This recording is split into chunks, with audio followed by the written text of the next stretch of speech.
that's an acid test, isn't it?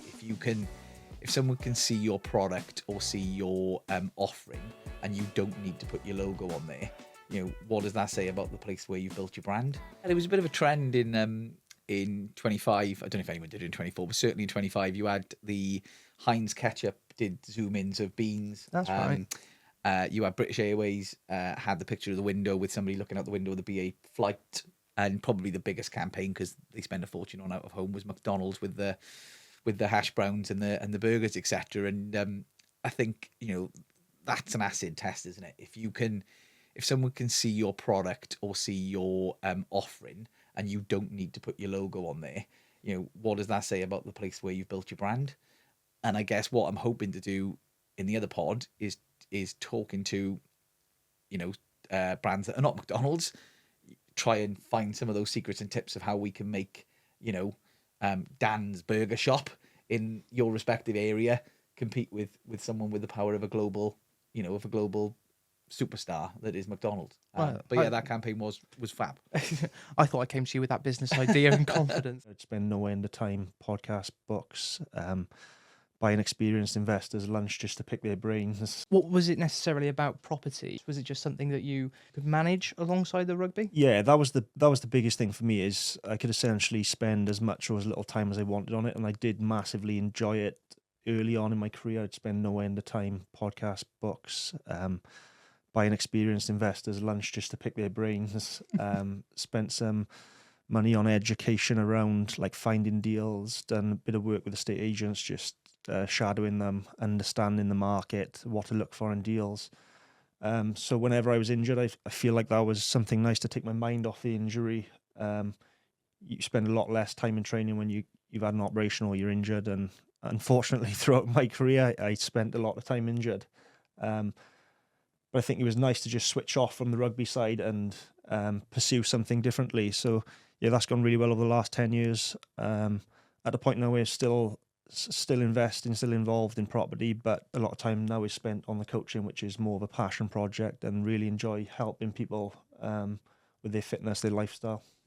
That is fantastic and stuff. And then we were like to and fro, like, can we put a swear word on the side of a building? One of the things that I think that my team and I are really keen on is looking at legacy. Because actually it's all well and good. You get this boom, stuff, at least 70,000 people attending. But a lot of people just come in as well just for the vibes. Exactly. And stuff. Yeah. They're actually just excited to be in and around it and just want to be a part of the fun, even if they couldn't afford tickets to Oasis. But I think that, as I said, we did a mural which said a sort of almost a screenshot of a tweet from Liam Gallagher when someone said, like, why are you starting the tour in Cardiff? He went, because Cardiff's. And we were just sort of like, that is fantastic and stuff. And then we were like to and fro, like, can we put a swear word on the side of a building? But I was like, because if we star it, it's fine.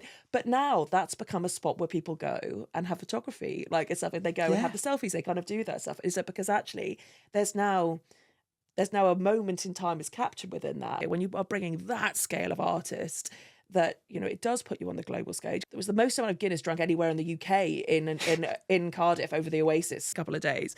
So clearly great for the economy, but it's also around that kind of wider social responsibility element that I think that a lot of those providers have done a really good job at, because it is an important part of it, because we're a small city. Whether it's traditional or programmatic, you need to make sure your target audience is right. One of the key things that lots of advertisers do, and this has been something I've been preaching for 20 years, you have to understand your target market. If you try to speak to everyone, you'll speak to no one. So making sure that you really drill down on who is your customer, what do they look like, is so important if you want your marketing to be effective. And there is a case that there's lots of people out selling marketing that don't focus enough on getting that right, and then you'll find that clients turn around and go, well, that didn't work. Normally you can unpick why a campaign didn't work fairly quickly. So back to your point, whether it's traditional or programmatic, you need to make sure your target audience is right. Because even if if you're watching TV, you're either buying a holiday or you're buying a car. You can't put all of it in the one thing. And that's just a really top line example. You need to be far more narrow than that. Unless you find time for your health, your training, your fitness, ultimately you'll be forced to at some point further down the line to coaching and being involved in fitness, still being involved at the Dragons is awesome. It's a completely different challenge. Majority of people I work with are multiple business owners, CEOs, parents, and trying to juggle it all.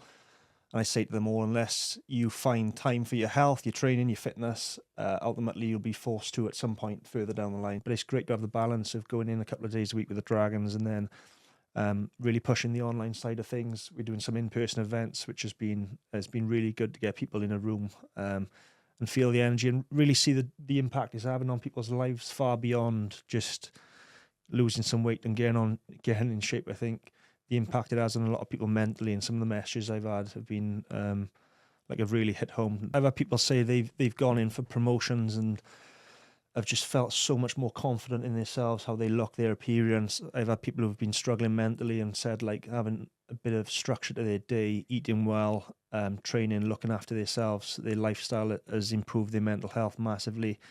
People taking off medication for life because their blood pressure's come down, their health markers have improved. So like things like that, when I see messages, I realise like the hours spent on the laptop, the learning, the posting on social media, which I hate doing, it's all worth it because essentially it's changing people's lives. Oh, wow. I didn't realise that Cardiff did that. And I was like, yeah, we did. We've got electricity as well. Like, so I think that there's been some really exciting investment that actually had really lacked, particularly in Wales, but certainly in Cardiff, that has certainly kind of picked up the ante now. That when I sit on a UK high streets task force, and that's some of the kind of major high streets across the UK.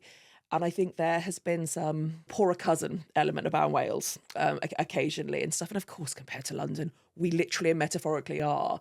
However, actually, when I start talking to them about, this level of investment we're getting, they're like these things, even just the major events that you've touched on before, they're kind of like, oh, wow, I didn't realise that Cardiff did that. And I was like, yeah, we did. We've got electricity as well. Like, so I think there's also those kind of elements as well around actually that it's important to get brand Cardiff out there. And I think that when you look at things around the tourism tax and some of the kind of conversations I've been having with, Cardiff Council and the kind of the leader there, as well as around actually like the opportunity here to unlock that promotion of Cardiff as a business and a tourist destination is so important.